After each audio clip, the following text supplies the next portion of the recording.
Handa na po natin ating mga puso't isip at maging ang mga dala-dala nating Bible, notebook, ballpen, mag-aaral na po tayo ng Word.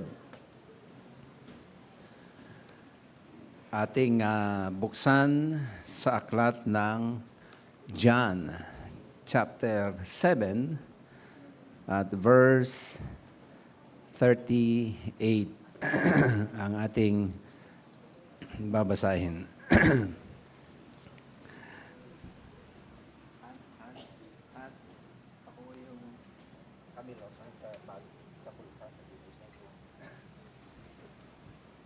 Tumay tayong lahat bilang paggalang sa pagbabasa ng salita ng Panginoon. At bago natin basahin, magpahayag tayo uli ng blessing sa mga katabi natin. Sabihin natin, pagpapalain ka ng Panginoon. Alright.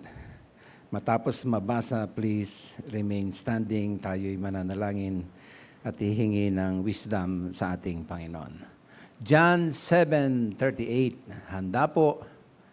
Basa. Whoever believes in me, as the scripture has said, out of his heart will flow rivers of living water. Panginoon, maraming salamat po. Kami ay sobrang grateful dahil tunay hindi mo kami iniwanan ni pinabayaan. Sa buong buhay, meron kami. Anumang taon, meron ng bawat isa. Anumang edad, meron ng bawat isa. Ay tunay kami iyong sinasamahan, patuloy na sinasamahan. At lalo na sa church po na ito, na kung saan pinaabot mo kami sa 34 years na talagang kahit may mga napagdaanan ang church na ito na mga pagsubok, mga kakulangan, mga problema, mga attack ni Satan, but still, ikaw ang nagbabangon, ikaw ang nagpapalakas, ikaw ang nagpoprotekta, at higit ikaw ang nagpapala kung kaya't lubos ang aming pasasalamat. Sa pagkakataong ito, muli kami ay dudulog sa iyo, sa iyong banal na salita. Kami iyong samahan. O banal na Espiritu, ikaw ang aming great teacher. Turuan mo kami.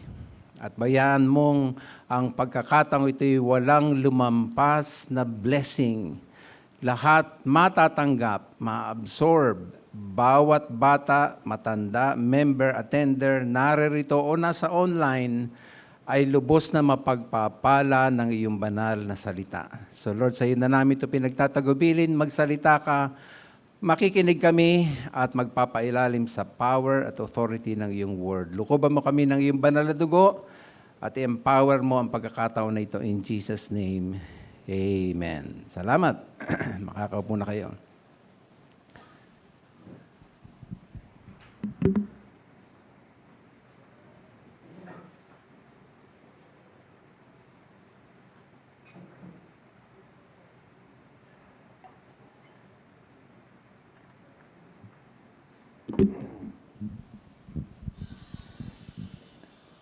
Last Sunday ay ginamit natin yung Sea of Galilee at Dead Sea bilang metaphor ng buhay ng Kristiyano. Ang napakagandang halimbawa ang mga ito na lumalarawan sa buhay natin kung papaanong ang blessing ng Diyos ay dumadaloy. Nakita natin ang Sea of Galilee bilang isang conduit. Ibig sabihin, pumapasok sa kanya ang tubig, lumalabas din sa kanya ang tubig. Samantalang ang Dead Sea ay reservoir. No? Isa siyang tanggap ng tanggap, walang lumalabas na tubig sa kanya. Perfect illustration sa buhay Kristiyano na dapat tayo ay hindi parang Dead Sea, no? Reservoir, tanggap lang ng tanggap. Dapat tayo ay parang Sea of Galilee, dumadaloy ang pagpapala ng Diyos. Pwede ba palakpakan natin si Lord yan? Ay ngayon, gagamit ulit tayo ng isa pang bagay bilang metaphor ng buhay ng Kristiyano sapagkat nais kong atin pang digest ang ibig sabihin ng daluyan ng pagpapala ng Diyos. At ang pamagat na ating gagamitin ay God's Pipeline Principle. At ang subtopic natin ay Blessed to be a blessing. No? Tayo ay parang pipeline. Sabi mo sa iyong katabi, ikaw ay parang pipeline. Ayan. Nature na ng tao ang sadyang kumikiling sa pag-iipon o pag-iimbak. Mula pa sa ancient, mga sinaunang nabuhay, ancient agricultural grain storage, hanggang ngayon, sa makabagong at modernong bank account, instinct na sa tao ang siguruhin ang sariling kaginhawaan, bantayan ang mga naipon, at ihiwalay ang sarili sa kahirapan na nararanasan ng marami sa kapaligiran. Tama ang mag-ipon. Amen? Parang hindi agree yung iba. Walang ipon, walang maipon. Tama ang mag-ipon, tama ang mag-imbak, ngunit hindi po diyan natatapos ang disenyo ng Diyos sa kanyang pagpapala. Na-discuss na natin last Sunday yan. Ang problema na nangyayari sa kasalukuyan, dahil sa patuloy na nag-uudyok ang modernong kultura na kinagisnan at naka-expose tayo dito, na ini-impluwensyahan tayo na ang pagpapala, wika ay isang destinasyon. Para bang ilalagay ka sa isang marangyang istasyon ng kaginhawaan, kayamanan, at kaluwagan. Bunga niyan, nahuhubog tuloy sa atin na ang goal ng buhay, wika, is to accumulate God's blessing lamang. Tanggapin ang tanggapin. Dahil nga sa impluensya ng ating kultura. Sa kabila nito, ay ang Diyos, ibig niya na maging balanse ang tao. Kanya mula Genesis time pa, itinatag na ng Diyos ang prinsipyo ng pagiging daluyan. Sabi mo sa iyong katabi, ikaw ay daluyan ng Diyos. Kanya gagamitin natin para tayong pipeline ng Diyos. Nung sabihin ng Diyos kay Abraham ang salitang, I will bless you and you will be a blessing. Pansinin po ninyo yung sinabi ng Lord kay Abraham. Ang pagpapala ay hindi hantungan, hindi destinasyon. Ito ay transitional, gumagalaw, dumadaloy. Ang Diyos ang nagsisilbing pinagmumulan ng pagpapala, source. Si Abraham ang nagsisilbing pipeline, daluyan. At ang families of the earth ang recipient o beneficiaries. Pwede bang palakpakan natin si Lord yung magandang design ng Panginoon na yan. Ano? Kapag ka ang banal na disenyong ito, mga minamahal, ay hindi natin naunawaan. Pag ang banal na disenyong ito'y hindi natin pinairal sa buhay, binabago natin at inaalis natin ang ating sarili mula sa pagiging instrumento ng Diyos. Kasi nga dalaw yan tayo dapat eh. So pag di natin naintindihan yan, inaalis natin yung sarili natin sa magandang plano ng Diyos para tayo ay maging daluyan. Sa halip, nilalagay natin ang ating sarili patungo sa pagiging stagnant na buhay at malayo sa layunin ng Diyos ng pagkakaloob ng pagpapala. Tandaan po natin, ang kawalan ng daloy ay nagdudulot ng spiritual na karamdaman. Spiritual disease. Ano yan? Self-centeredness, spiritual decay, At para hindi po yan mangyari sa atin, ay dapat matutunan natin, lahat tayo ng mga mananampalataya, dapat mabuhay tayo, first of all, bilang pipeline ng Diyos. Sabi mo sa iyong katabi, ikaw ay pipeline for God. Ayan. Ha? Ang isang pipeline, tubo, ay hindi umiiral para sa sarili lamang. Tama? Okay. Bawat pipeline requires a primary source. Sa katunayan, ang buong halaga ng isang pipeline nakabatay sa kung saan siya nakakonect. Walang kwenta ang isang tubo kung hindi siya nakakonect sa source. Tama? yun ang function niya, yung connected siya. So sa puntong ito, mga minamahal, dapat maaral natin ang kahalagahan kung tayo ay pipeline of God. Importante, connected tayo sa source. No? Simulang makonect muna sa supreme source. Ang Diyos ang ating divine supplier. Okay?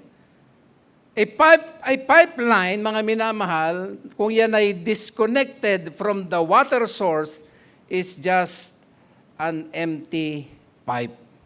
Wala siyang saysay. Same lang din sa ating mga mananampalataya. Kailangan ang tao ay magkaroon muna ng koneksyon sa ating Panginoong Hesukristo. John 15:5 says, I am the vine, you are the branches. If you remain in me and I in you, you will bear much fruit. Ito yung magandang sinabi. Basahin natin yung last line. Ready, go. Apart from me, you can do nothing. Hindi pwedeng hindi connected. Mawawala ng saysay yung ating buhay. Sa panahong magpapasya ang taong sasampalataya sa Panginoong Yesus at tatanggapin siya sa puso bilang Lord and Savior, diyan magsisimula ang tamang relasyon sa ating Panginoon. Sabi ng John 1:12, but to all who believed Him and accepted Him, He gave the right to become children of God. Palakpakan natin si Lord. See that? Nagsisimulang makonek ang tao sa Diyos, nagiging tunay siyang anak ng Diyos, napapabilang siya sa family of God, connected sa source. Yan ang koneksyon sa scripture reading natin po kanina. Babalikan ko lang na kung tayo makonect na kay Jesus, ano mangyayari? Sabi ng John 7:38, whoever believes in me, as the scripture has said. Ito na yung pagiging pipeline natin. Ano sabi? Basa yung last two line. Ready, go. Out of his heart will flow rivers of living water. Sabi mo sa iyong katabi, ikaw ay pipeline ng Panginoon. Napakaganda niyan. Para ka ng pipeline, daluyan ka na ng pagpapala na salita ng Diyos. Daluyan ka na ng pagpapala ng kaligtasan. Hindi lang ka maliligtas. Dadaloy sa iyo yung kaligtasan pag nakita ng iyong mahal sa buhay, kaibigan, kaklase, kapitbahay. Daluyan ka na. Out of his heart will flow rivers of living water. Daluyan ka na ng gospel. Daluyan ka na ng liwanag ng Panginoon sa mga taong binalot ng kadiliman sa sanglibutan na ito. At siyempre, ikaw din ay daluyan ng blessing ng Panginoon sa ating kapwa. Ulit, sabi mo sa iyong katabi, ikaw ay pipeline ng Panginoon. Truth is, you cannot give what you do not have. But because nasa iyo na ang source, na-connect ka na kay Jesus, the divine source, daluyan ka na, pipeline ka na ni Lord. Dito po pumapasok ang kahalagahan ng ating daily connection kay Lord. Dapat araw-araw nagpe-pray. Amen? Dapat araw-araw kumukonsult sa Word. Dapat araw-araw, hindi lamang every Sunday na nagwo-worship sa ating Panginoon. Daily ang connection, daily devotion. Never allow na ma-empty ang pipeline sa iyong buhay. Importante yung connected para daloy ng daloy ang pagpapala ng Diyos sa ating buhay. Sapagkat pag naramdaman mo ng parang ikay tuyo sa iyong buhay, usually because you are trying to give out of your own strength instead of letting God flow through you. Huwag natin papayagan na tayo ay madrain. Dapat connected lagi kay Lord. Listen to this. When we stay deeply connected to the source, there will be what?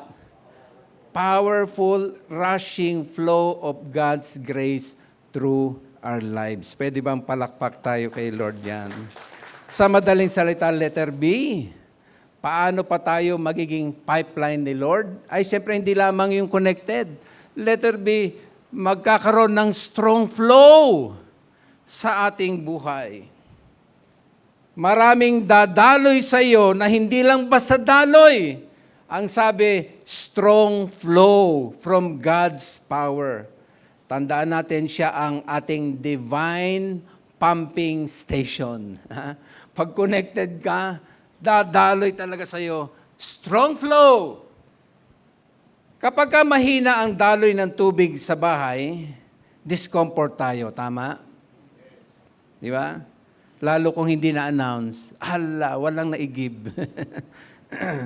Likewise, kung ang pagiging daluyan natin sa Lord ay hindi lubos, hindi tuloy-tuloy, pabugso-bugso, puro hangin lang ang lumalabas, walang kasiyahan, walang nabe-bless, walang buhos na magaganap, walang napapagpala.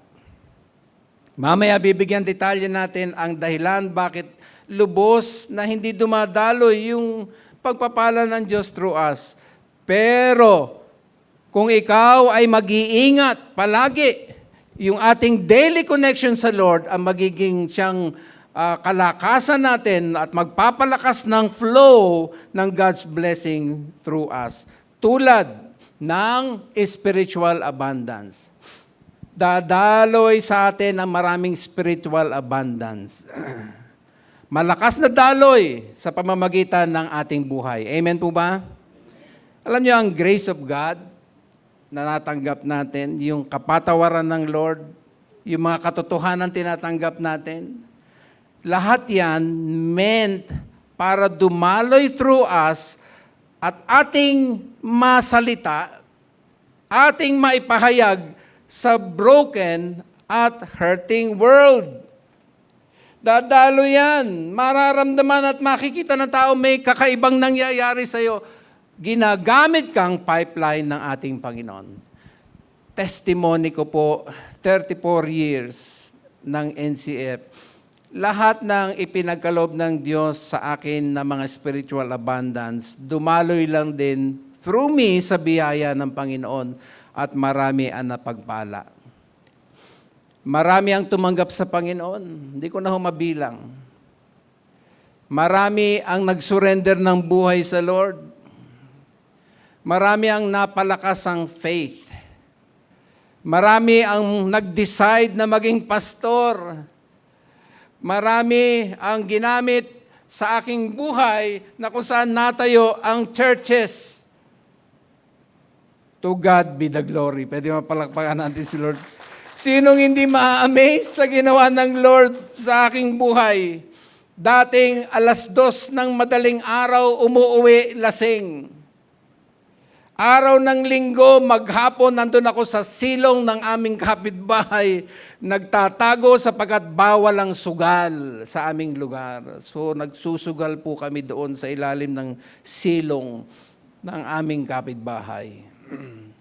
Inuubos ko ang aking oras, lakas, pera sa makamundo at madilim na uri ng buhay. Walang kapaki-pakinabang. Praise God.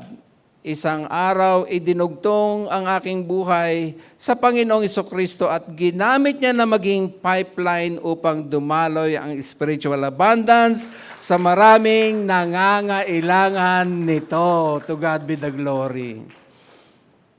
Countless na po, mga minamahal, ang mga dumaloy. Hindi ko na humabilang. Countless na din ang mga napagpala. Kanya sobra-sobra ang aking pasasalamat sa Panginoon.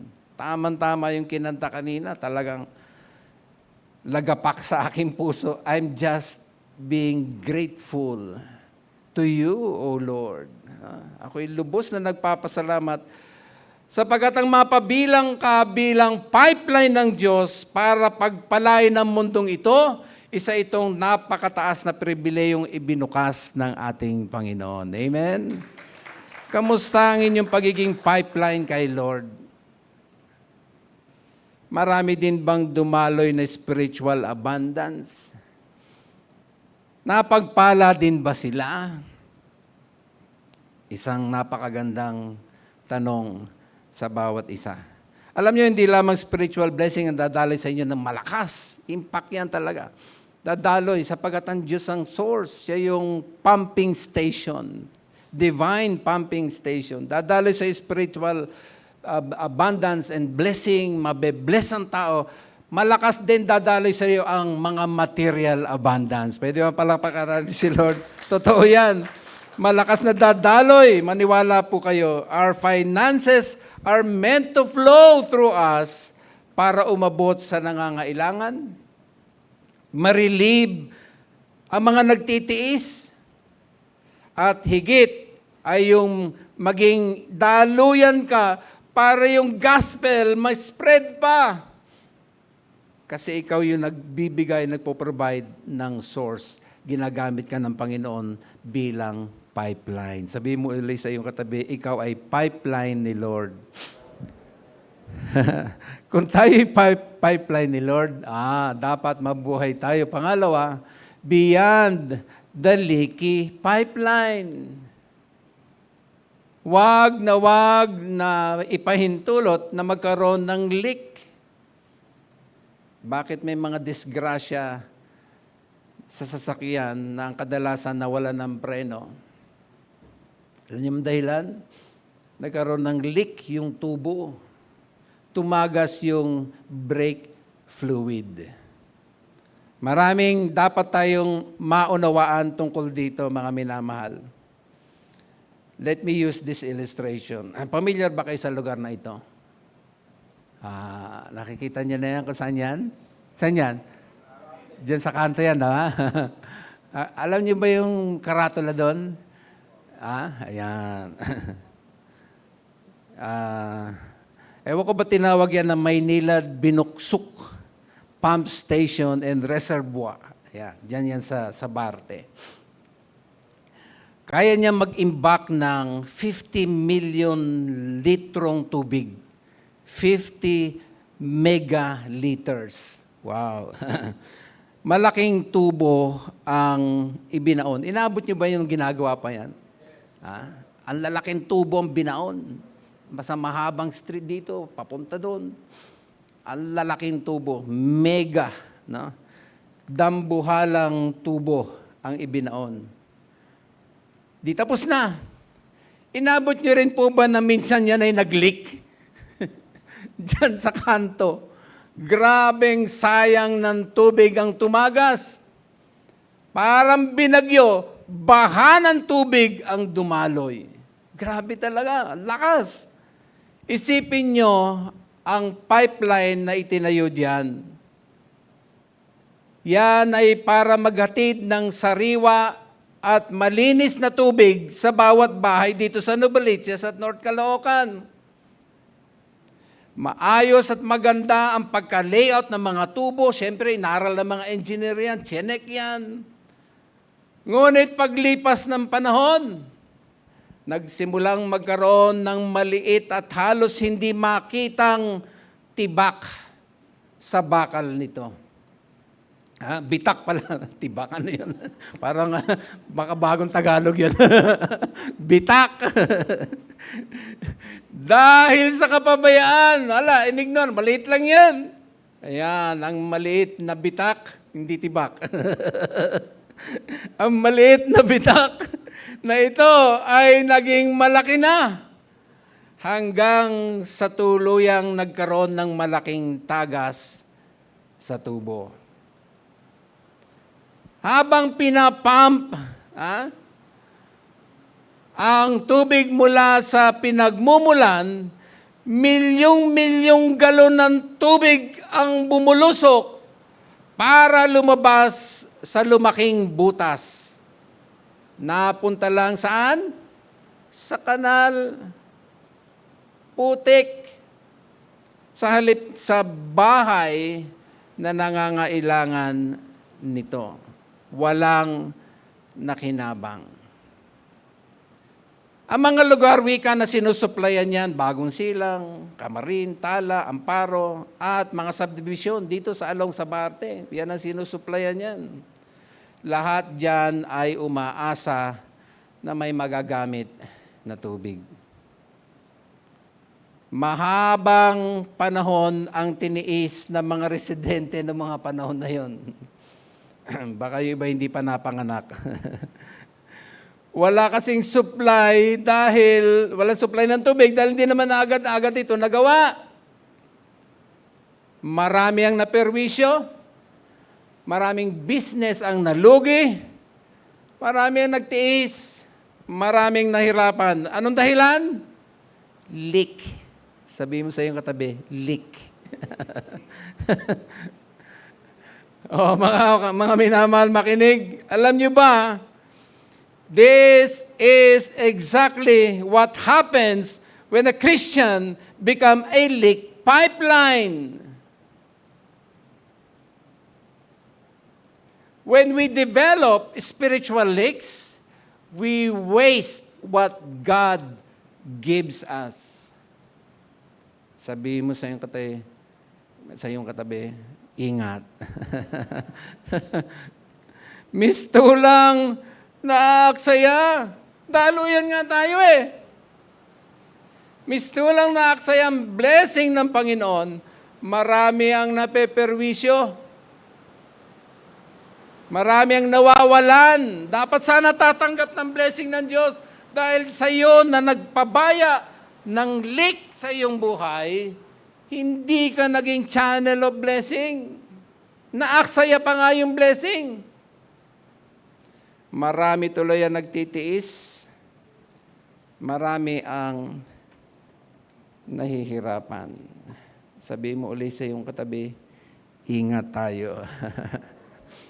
Kasi imagine nyo, dahil na lang sa mga leak na ipinahihintulot natin sa ating buhay, hindi tuloy dumadaloy ng lubos ang pagpapala ng Diyos. Ano-ano ba itong mga leak? Marami, magbigay lang ako ng 2. Seryosohin natin itong mga minamahal. Sabihin ninyo sa inyong katabi, ingat. Ano yun? Leak of mismanagement ng blessing ng Diyos. God blesses us with time, talent, treasure. Alam nyo, may ilan sinasayang itong mga ipinagkalob ng Diyos in a foolish, reckless, careless manner. Galing na rin po ako sa iba't ibang church. Saksi po ako sa ilang Christians na mismanage ang blessing ng Diyos.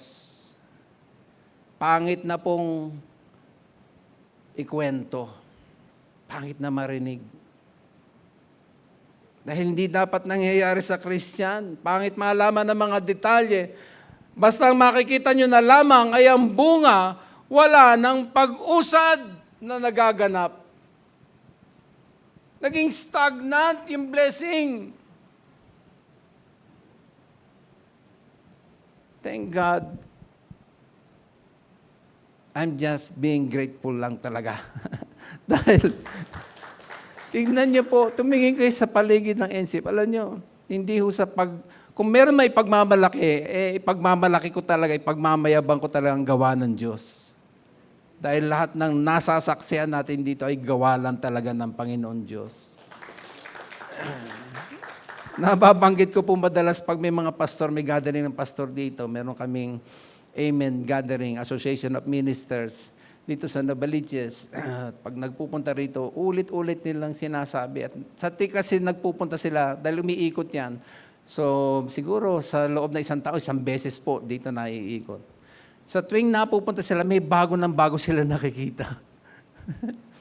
At palagi sinasabi nila, binibiro nila ako, Pastor, pag nagpupunta ako sa inyo, naglalaway ako. Nagugulat po sila sa nasasaksihan sa galaw ng Diyos sa ating kalagitnaan.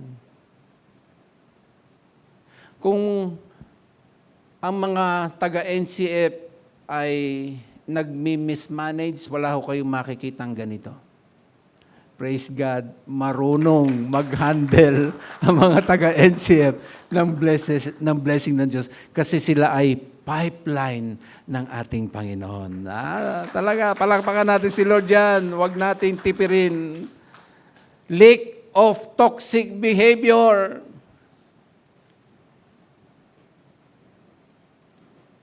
Hindi natin namamalayan ito palang mga pinapahintulot natin sa ating buhay ay nagiging mga bara,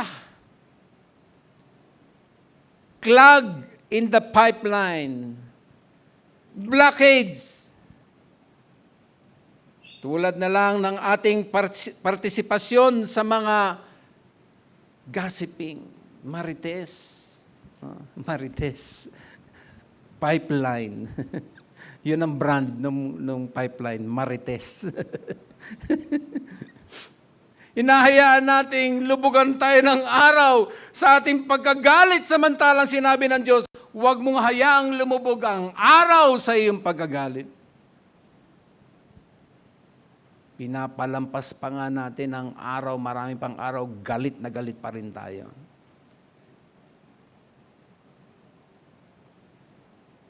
Nandiyan pa kayo? Pinapatagal natin sa ating puso ang unforgiving spirit. Nagtatanim tayo ng pagkamuhi sa ating kapwa. Mga hidden sin dahil nasa loob mo, hindi nakikita. Marami pang mga kasalanan na ang Diyos lang ang nakakaalam ni hindi natin naihingi ng tawad, mistulang bara sa pipeline. Paano tayong dadaluyan? Kung ang mga ito, mga leak, ay napapabayaan natin sa ating buhay.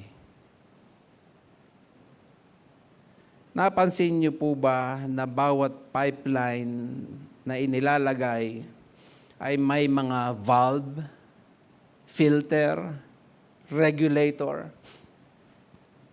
Nandiyan pa kayo? Bakit may ganon? Ay kasi para safe, clean, at ma-deliver ng tama ang tubig sa bawat bahay. Sa buhay Kristiyano, ang panloob natin para magkaroon ng pagbabago, kailangan dumaan dyan sa mga inilalagay sa pipeline. Proseso ng Biblia upang ang pagkatao natin maging dalisay na daluyan ng pagpapala ng Diyos. Huwag maliitin ang sinasabi ng Biblia. But if we confess our sins to Him, He is faithful and just to forgive us our sins and to cleanse us from all wickedness. Huwag niyo sasabihin, pangangatwiranan, huwag niyo papakinggan ng bulong ng demonyo na maliit na bagay lang yan na hindi dapat ihingi ng tawad. Maliit, malaki pagkasalanan, kasalanan sa harapan ng Diyos. Amen? Dapat ihingi ng tawad. A leaky Christian limits the impact of God's kingdom. We become ineffective pipeline, mga minamahal. Yung mga taong nasa paligid natin, nananatiling spiritually thirsty, hindi madalhan ang puso natin magiging daluyan o mag-overflow, living water. Mapagpapala ang marami. But because yung pagiging leak ay ating pinababayaan, we let God's goodness drain into the mud of our own distractions. Identify natin yung mga blockades. Ha? Ano yung mga common blockades? Sabihin natin, tandaan natin ang mga pagkukulang, pagkakasala, pagkakamali, isa-isa natin yan ginawa. Huwag niyong i-generic yung confession, Lord, patawarin mo ko sa lahat ng ginawa ko. Sino-shortcut natin. Isa-isa mo ginawa, isa-isa mo sabihin. Bayaan natin na ang buhay ay luminis bilang pipeline at dumaloy na muli yung blessing ng Diyos na nakalaan sa bawat isa sa atin. Magdaos tayo ng pipeline maintenance. Saliksikin natin ang ating puso para walang masasayang na magandang plano ng Diyos ng pagbubuhos ng kanyang pagpapala. Amen? Sabihin mo sa iyong katabi, ingat. O, ito pa isa. And last, napakasimple pero ang ganda-gandang metaphor na matutunan natin. Paano ang dynamics ng Diyos ng pagbubuhos ng pagpapala at paano tayo ginagawang daluyan. Hindi lamang napakahalagang matutunan natin na bubuhay tayong parang pipeline, binabantayan yung mga leak. Pangatlo, dapat nating matutunan living as interconnected pipelines. Alam nyo, a single pipeline ay useless kung hiwalay sa iba pang mga tubo para supplyan ang napakaraming tahanan. Hindi naman isang tubo lang ang dumaan dyan para makasupply. Ang daming tubo, parang ganito. Maliit pa nga yan. Mga tubong tabi-tabi, pero connected sa iba. Ha? We must live connected to one another, acting as God's pipeline. Ang true value ng isang pipeline ay marirealize lang natin kung connected siya sa vast network of other pipes. Mga junctions, mga distribution nodes. Similar sa buhay Kristiyano, no individual Christian is designed to live out the faith in complete isolation. Connected. Walang Lone Ranger Christian. Hindi pwedeng ikay nag-iisa. Ang dami ko na nakita nagsolo ng ministry. Hindi connect sa kailangan na makakatulong sa kanya, namatay lang yung ministry na yon. So important, mga minamahal, connected tayo sa isa't isa. Pwede ba palakpakan natin si Lord? That's true. Kanya nung nagsisimula ang NCF, alam niyo ba, bago ito nagsimula, ay ang una ko nang hinanap, dahil matagal ko na nababalitaan na merong association ng mga pastor sa Navaliches. Hinanap ko talaga. Nabalitaan ko na nagsisimula pa rin pala ito. Alam nyo, yung asosasyon ng mga pastor sa Navaliches, way back 80s, nung aking nababalitaan yan, ay 5 beses inattempt na buuin, pero hindi nagtatagal, nadidissolve. Hindi nagtutuloy. 5 times inattempt ng mga pastor. Magsama-sama tayo mga pastor, buuin natin, pakita natin, united tayo. Pero hindi ho natutuloy. 5 beses inattempt. Praise God, yung ikalima, yun na yung nadatnan ko. Yung ikalima.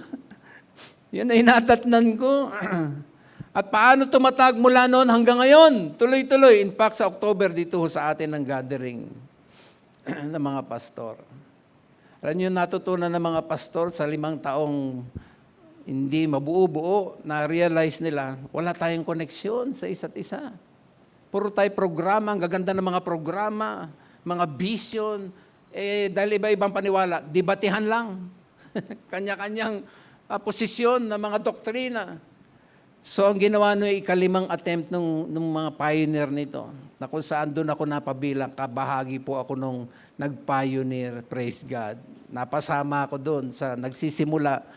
Ang natutunan pala ng grupo na kung saan na-realize ng lahat, kailangan muna, wala munang programa. Pag nandito, pray lang. Walang programa, pray lang kami. Pag nandun, kwentuhan lang, kape. Pag nandun, may ginawa nga kami, activity, yung namansing kami ng mga tilapia. So in short, sa loob ng isang taon, relationship, nag-connect parang tubo. May higpit, ang ganda.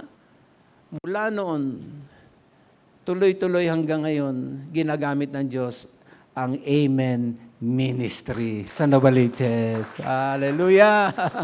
See? Ang daming dadaloy. Mas mabilis dadaloy ang blessing pag na-connect ka pa sa kapwa pipeline ng ating Panginoon. Madalas gamitin ng New Testament ang metaphor ng katawan ng tao. Ba?